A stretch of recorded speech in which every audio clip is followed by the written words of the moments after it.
मी अविनाश कुलदीपकर, तिरुपती ॲग्रोविल, अहमदनगर. आज आपण एका केळीच्या खोडवा प्लॉटमध्ये आहोत. मेजरली एक पीक हे सेकंड पीक धरल्या जातं. हा खोडवा आहे. आता या मेजरली ही स्टेज एन होणं ही प्रोसेस चालू आहे या प्लॉटमध्ये. एक मिनिमम जर विचार केला तर एक या प्लॉटमध्ये 20 ते 25% एन स्टार्टअप झालेली आहे. त्याचबरोबर एनचं प्रमाण पण थोडंफार चालू झालेलं आहे. आता त्याचबरोबर या स्टेजमध्ये एन बाहेर निघताना किंवा केळीला मेजरली सगळ्यात जो जास्त मॉलिक्यूल लागतो केळी अवस्थेमध्ये एन अवस्थेमध्ये तो म्हणजे कॅल्शियम.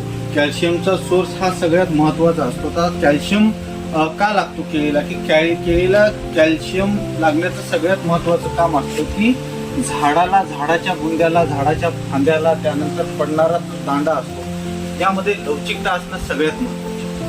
आता लवचिकता येण्यासाठी 2 मॉलिक्यूल मेजरली काम करतात. त्यामध्ये पहिला जो येतो तो म्हणजे कॅल्शियम येतो, सेकंड जो येतो तो फॉस्फरस येतो. फॉस्फरस झाडाला मेजरली एनर्जी बिल्डअप करण्यासाठी लागतो. त्याचबरोबर एन एक समान पडण्यासाठी फॉस्फरसचं सगळ्यात महत्त्वाचा रोल आहे. त्याचबरोबर जी आपण ग्रेड मार्केटमध्ये इंट्रोड्यूस केलेली आहे ती म्हणजे कॅल्बिफ्लेक्स. आता या कॅल्बिफ्लेक्सचं सगळ्यात महत्त्वाचं वैशिष्ट्य असं आहे की याच्यामध्ये कॅल्शियम, बोरॉन आणि मॅग्नेशियम हे तिन्ही कंटेंट ॲडिशनल असलेला हा आपण मॉलिक्यूल मार्केटमध्ये देतोय.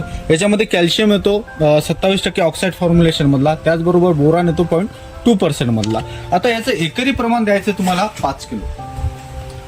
केळी पिकाला प्रमाण देत असताना याचं एकरी प्रमाण आहे 5 किलोच्या प्रमाणामध्ये. आता हा दिल्याच्या नंतर मेजरली बेनिफिट्स काय पडतो हा लक्षात घ्या. हा जेव्हा प्लांटमध्ये ग्रोथ करतो याच्यामध्ये पहिली गोष्ट अशी होते ज्यावेळेस तुमची बुंदा फुगण्याची स्टेज असेल याच्यामध्ये मेजरली लवचिकता निर्माण करण्यासाठी कॅल्बिफ्लेक्सचा सगळ्यात महत्त्वाचा रोल आहे. त्याचबरोबर लवचिकता एक लक्षात घ्या, ज्या वेळेस आपण एखादी गोष्ट फुगवण्याच्या दृष्टिकोनातून आपण विचार केला जातो ज्यावेळेस आपण एखादा पोटॅश लेवल वाढवला जातो त्यावेळेस जर झाडामध्ये कडकपणा असेल किंवा लवचिकपणा नसेल तर मेजरली फुगणारी वस्तू ही फुगत नसते.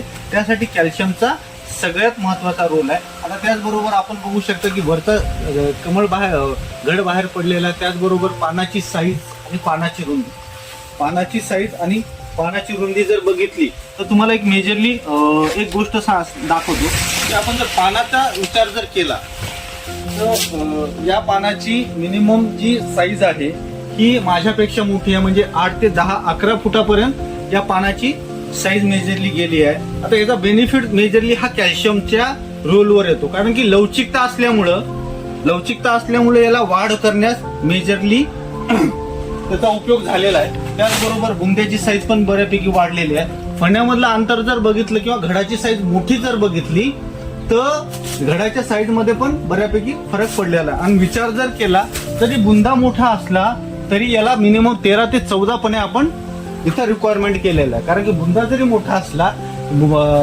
पोसण्याच्या स्वरूपामधला तरी आपण या घडामध्ये मिनिमम 13 ते 14 फण्या आपण अवलंबला आहे. आता त्याचबरोबर याचं प्रमाण कॅल्शियमचं प्रमाण आपण देत असताना कॅल्शियम हा सुरुवातीपासून केळी पिकाला लागतो, त्याचबरोबर वाढीच्या अवस्थेमध्ये लागतो, गर्भधारणेच्या अवस्थेमध्ये लागतो आणि त्याचबरोबर हार्वेस्टिंग पिरियडमध्ये पण याचा सगळ्यात प्रामुख्याने वापर केला जातो. तरी शेतकरी बांधवांनो कॅल्शियम सोर्स म्हणून जो मार्केटमध्ये आम्ही अवेलेबल केलेला आहे कॅल्बिफ्लेक्स नावाचा आहे, ज्यामध्ये कॅल्शियम, मॅग्नेशियम आणि बोरॉन हे तिन्ही कंटेंट जे केळीला महत्त्वाचे आहेत ते आपण या कॅल्बिफ्लेक्स मध्ये ऍडिशनल करून आपण मार्केटमध्ये दिलेलं आहे. आता याचं सगळ्यात महत्त्वाचं वैशिष्ट्य काय, हा पाण्यामध्ये 100% वॉटर सोल्युबल आहे. तुम्ही हा पाण्यामध्ये 100% विद्राव्य खत म्हणून वापरला जातो. त्याचबरोबर सोडण्याची सोपी पद्धत आहे.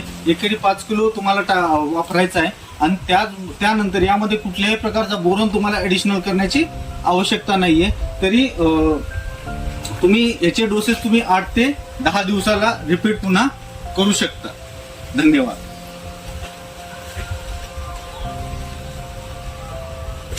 ओके.